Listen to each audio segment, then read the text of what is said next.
Hey everyone, welcome back for another deep dive. This time, we're stepping right into the heart of Mario Puzo's The Godfather. We've got some amazing excerpts here, really pulling back the curtain on these legendary characters. We're going to explore what drives them, what they wrestle with, the family ties, the ambitions that consume them, and those ever-present shadows lurking around every corner. As we get into these specific moments, it's incredible how Puzo uses those individual interactions, those intense conversations, to shed light on these huge themes.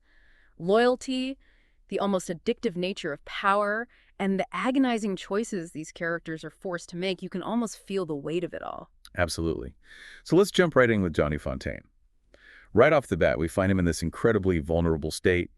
He's telling someone, I mean, you can hear the desperation in his voice. He says he's going crazy, that life just feels pointless right now. Yeah, it's striking. This is a guy seemingly at the top of his game, famous, successful, but underneath there's this deep turmoil. Hmm. Makes you think, right? Even those who seem to have it all are often struggling with their own demons. He starts listing off his troubles, issues with his ex-wife, a second wife who's not exactly a pillar of support, and then the real blow, he can't sing. He says something happened to my throat, but even the doctors can't figure out what's wrong. The way his voice is described, it's almost like a mystery, right? Is it purely physical, or is there something deeper going on tied to his emotional state, this feeling that his worth is completely bound up in his ability to perform? It makes you wonder how our minds and bodies can work against each other sometimes. And this, of course, is having a huge impact on his career. He talks about being practically thrown out by Jack Woltz, the studio head. And it seems like Woltz has it out for him for a couple of reasons. One, Fontaine's past support for, what Woltz considers these liberal organizations. And two, this much more personal conflict over, well, a woman, someone Woltz was quite attached to. It's a classic power play, isn't it? It shows how in Hollywood, even back then, personal grudges and political leanings could make or break your career. And for Fontaine, it's almost like his past choices are catching up to him. Now, Don Corleone's first reaction to all this emotional outpouring from Johnny is, well, pretty harsh. He tells him to start by acting like a man. It's blunt, almost cold. Oh, absolutely. This is pure Don Corleone, right? He operates in a world where showing emotion is seen as a weakness. That stoicism, that control, that's how he leads, that's the culture he embodies. But then there's this shift, almost casually. The Don asks, "What's the matter with your voice?" Like he's finally getting to the heart of the matter, cutting through all the drama. It's subtle, but it tells us something about the Don. He might not care for the emotional display, but he's a problem solver. He wants to find a fix, a way to make things right. Now we move to a different scene with Michael Corleone and Kay Adams. This is after Michael has been to see his father in the hospital, and there's this underlying tension in their interaction. I think this is where we really start to see the Corleone world from the outside, through Kay's eyes. She's not part of that inner circle, so her concern, her worries, they clash with Michael's guardedness. Right. She's reading all these news reports about Don Corleone, and she's scared. But Michael is so careful with his words. He keeps things vague, even they're being intimate. It's like there's this line he won't cross. It's a classic conflict, isn't it? Trying to keep your personal life separate from something darker, something dangerous. But with a family like the Corleones, can you ever truly separate those worlds? Kay flat out asks him, "Are you going to be involved in this gang war?" But Michael just brushes it off, kind of jokes about not carrying a gun. He's not lying exactly, but he's not telling the whole truth either. That's the thing, right? Even as they're sharing this tender moment, the violence, the threat, it's always there. And Michael's trying to pretend it's not. They start talking about marriage, and Michael promises to marry her as soon as this family thing quiets down and my old man gets better. On the surface, it sounds hopeful, but it's that as soon as that really stands out.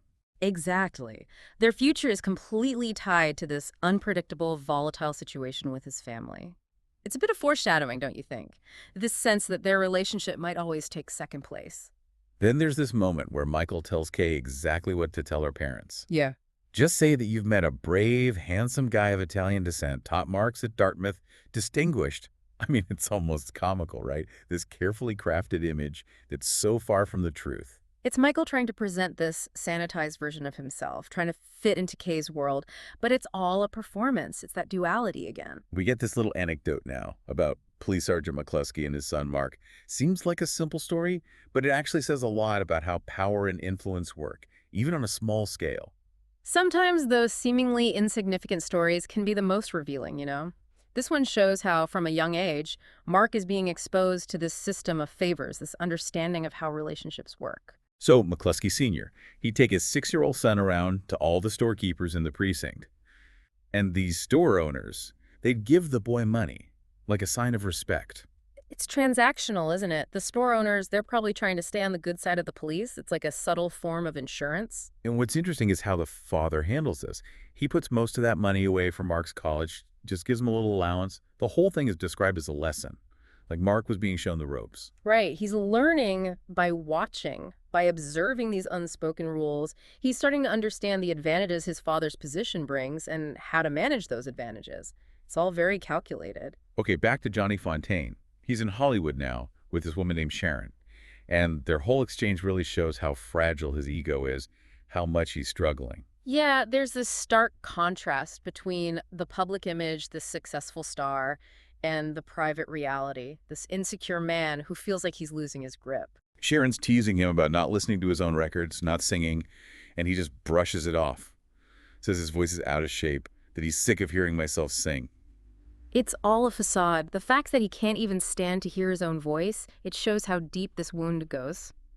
For a singer, losing their voice is like losing their identity. He talks about singers needing technical help, and he admits he doesn't like the way his youthful, passionate voice sounds now that he's older. It's almost painful to hear this fear of aging, this pressure to stay relevant. It's a real pressure cooker, that industry. And Johnny's feeling the heat. The clock is ticking, and he's terrified of becoming irrelevant. They mentioned he took this film role for almost no money, just a token payment. You can see how desperate he is. And then there's this detail about him drinking and these, well, encounters with younger women, like he's trying to prove something. Classic self-destructive behavior, right? He's searching for validation, for some sense of power, anywhere he can find it. But it's all temporary. It's not dealing with the real issues. He makes this comment about disliking women who sleep with him and then brag about it, calls them hard, bitchy. But what really gets to him are these complacent husbands, the guys who just accept it. It's interesting, isn't it? His own behavior aside, there's this sense of judgment, this feeling that these passive husbands are somehow wrong. Maybe it challenges his own ideas about masculinity. Okay, now we get this crucial conversation between Johnny Fontane and Tom Hagen.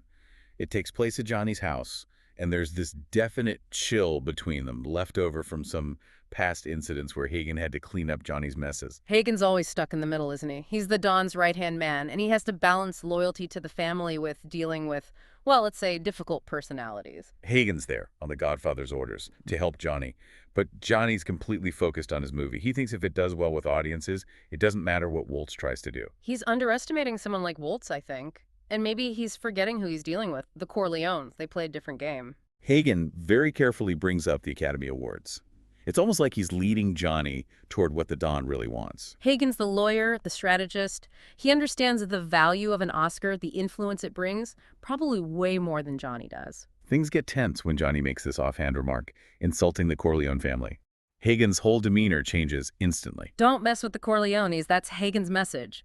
Loyalty to the family is everything to him. Johnny immediately apologizes. He admits he's scared of the Don and frustrated with Waltz. He even promises to stop drinking until his voice comes back. He's taking Hagen seriously now. It's a moment of self-awareness for Johnny. He knows he's crossed a line and he's willing to change, partly because of Hagen, partly because of what Hagen represents. Hagen seems to soften a bit. He mentions how the Don has a soft spot for Johnny. And then he reveals the plan. The Don's going to take care of Waltz, make sure Johnny wins that Oscar.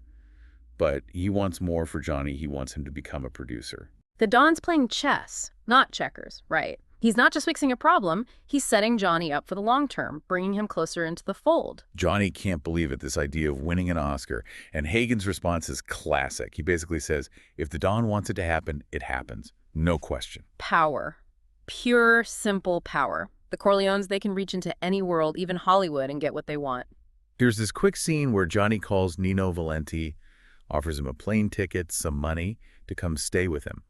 Nino agrees, but he sounds hesitant, almost uncertain. It's a subtle power imbalance, maybe? Like Nino's dependent on Johnny, or maybe he just feels obligated. The interesting thing is, after that call, Johnny feels better. Like just reaching out to someone, even if the response wasn't exactly enthusiastic, gave him some comfort. Maybe he just needed someone around, someone who's, maybe not as successful to take his mind off his own problems. Now we jump back in time to Vito Corleone's early days. We see this very secret delivery, Peter Clemenza passing a bundle of guns to Vito through an air shaft. Clemenza's clearly in a tight spot. That's the beginning, right? This early act of trust, of mutual aid, it lays the groundwork for their whole relationship. Vito's the guy you go to when you need help. Vito doesn't even look inside the bundle, just hides it. Later, he finds out Clemenza got picked up by the police. But a couple of days later, Clemenza's back, acting like nothing happened. He just casually asks for my goods. Vito's careful, he doesn't want to know more than he needs to. And Clemenza's just assuming Vito's got his back. There's an understanding there, a code. Clemenza asks him straight out, "Did you look inside?" And Vito's answer is perfect. "I'm not interested in things that don't concern me." It's like a personal philosophy, even back then. Smart. Stay out of other people's business. That's how you survive in that world. Know what to get involved in and what to leave alone. They share some wine, and they actually get along pretty well. Clemenza's the talker, the storyteller, and Vito just listens. A few days later, Clemenza gives Vito's wife this beautiful rug and asks Vito to help him carry it. Oh yeah, that rug. Pretty clear where that came from, right? It's a little taste of Clemenza's world, a glimpse of what's possible. They end up at this fancy apartment. Clearly, Clemenza's doing pretty well for himself, even if his methods aren't exactly legal. Now, we see this encounter between Vito Corleone and Finucci. It takes place at Vito's apartment, and Finucci, well, he's not someone you want to owe money to. Finucci, he's the old guard, the established power in the neighborhood. He operates through fear, You pay him, or else. Vito gives him some money, but Finucci says it's not enough. Vito explains he's out of work, asks for a little more time. It's almost like Vito's playing submissive here. But I think he's sizing Finucci up, looking for weaknesses, waiting for an opportunity. Finucci surprises him, calls him a sharp young fellow, even suggests that there might be some profitable work for him. Then he leaves. But Vito, he does something interesting with him. He follows Finucci. He's not content to just be a victim, He's not afraid to take a risk, to push back against someone like Finucci. It's this whole chase scene, over rooftops, down fire escapes. It ends with a confrontation. You can feel the tension building. That rooftop chase, that's a turning point. Vito's challenging the established order. He's going up against a powerful figure. Now we see what happens after Finucci's death. The police are focused on all the usual suspects, but Vito, he's clean. His plan worked. That's the key, isn't it? Keeping your hands clean, at least officially. It's all about strategy, thinking ahead. Clemenza and Tessio, they'd been avoiding Vito, but now they come to see him. Very respectful. They notice that nobody's collecting Finucci's protection money anymore, suggest they take over. But Vito, he pretends he's not interested. The whole power dynamic has shifted. Clemenza and Tessio, they see that Vito's the one in control now. They need him. Clemenza asks for that gun back, the one from the truck job. And Vito does something very deliberate. He pays Clemenza for it. It's this tiny act, but it means everything. It's brilliant. He's acknowledging the shared secret, but he's keeping it deniable. It's a way of creating an unspoken bond, an obligation. The way Vito smiles, it's described as a private joke. It's chilling, And everyone in the neighborhood, they know what happened to Finucci, even if they don't say it. Vito has their respect now. He's earned it. He got rid of a tyrant, and he did it without getting caught. He's not just feared, he's respected. It's a whole different kind of power. Interestingly, he doesn't just jump in and take over Finucci's rackets. Instead, we see this widow come to him, asking for help. Her son's being extorted, and Vito steps in to protect them. It's a different kind of power, right? He's not just exploiting people. He's offering protection, justice, at least to those he chooses to help. Now we switch over to Kay Adams. She's having this very intense encounter with two detectives, Phillips and Sirianni.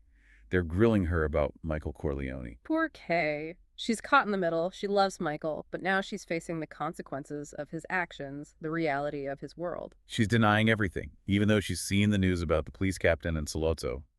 The detectives are relentless. They're warning her about the danger of getting involved. They're desperate to find Michael, and they're willing to use any leverage they can. And for Kay, the stakes are incredibly high. She's defiant at first, Yeah. She says, "Why shouldn't I help him? We're going to be married. Married people help each other." It's that naive belief in love conquering all, I think, but she's starting to see the cracks in that belief. The detectives accuse Michael of murder. Kay laughs, like she can't believe it. She defends him, says he's not really part of his family's business, that he's a law-abiding citizen. She's clinging to the image of the Michael she knows, the man she fell in love with. But the detectives are painting a very different picture. Detective Phillips lays it all out. The fight with the captain, the broken jaw, Michael disappearing after the murder. They might not have hard evidence, but they're convinced Michael's involved. That detail about the broken jaw, that's the first crack in Kay's facade. Michael had mentioned it to her. She can't deny that. They try to pressure her, even threaten to tell her parents about her relationship with Michael. They're playing dirty, using her family against her. They're trying to exploit her social standing, her reputation. It shows how far they're willing to go to get what they want. But Kay, she keeps her cool. She calls her father into the room. Mr. Adams comes in, all polite but very firm. He basically tells them they've got the wrong idea. He even jokes about Kay being a mall. Mr. Adams, he's the voice of respectability, of authority. He shuts the detectives down immediately. It's a reminder of the power Kay's family has. He assures them he'll contact them if Michael shows up, then sends them on their way. Kay's so relieved. And her mother, even though she doesn't say anything, you can see she understands the gravity of the situation. That silence, it speaks volumes. It's that unspoken support, that acknowledgement of the danger they're all facing now. Kay can't let it go, so she goes to the Corleone house to find out what's going on with Michael.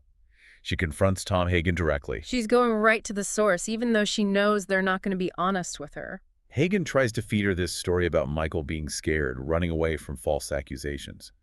But Kay's not buying it.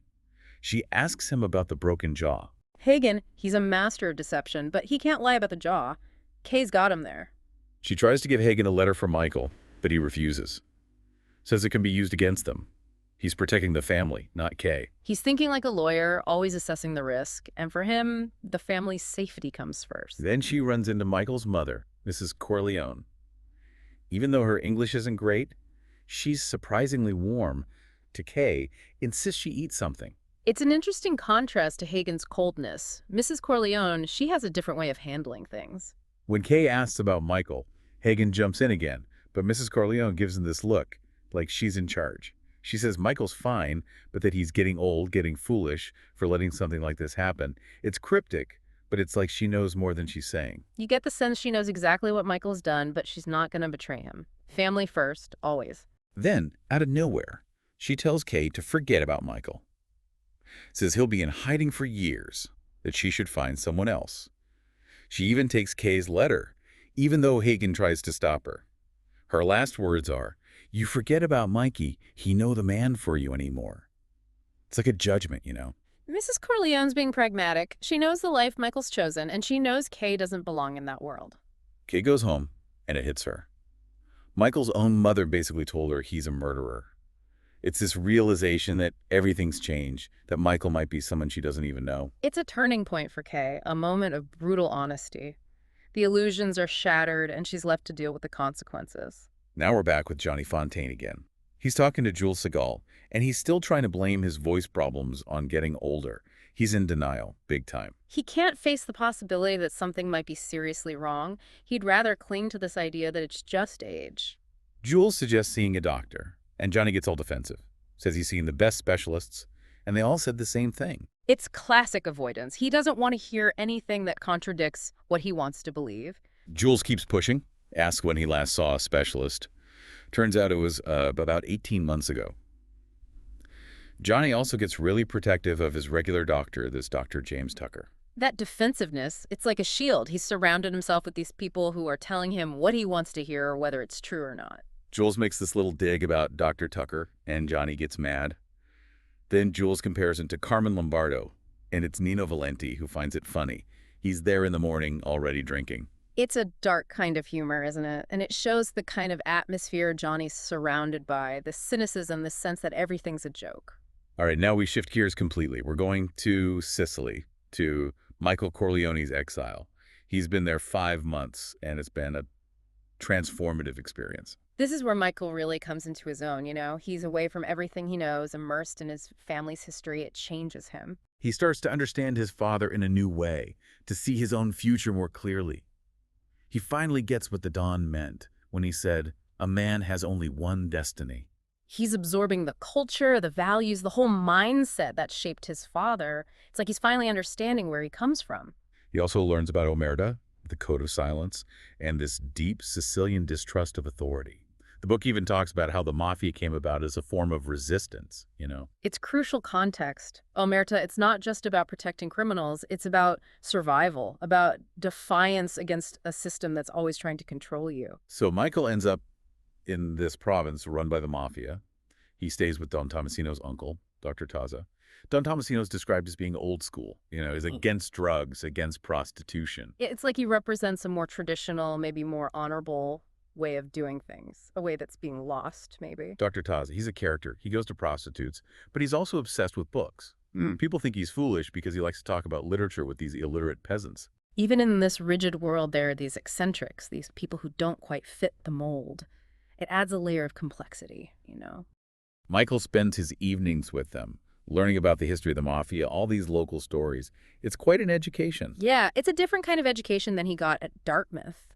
This is the real deal, the unwritten rules, the secrets that keep the whole system running.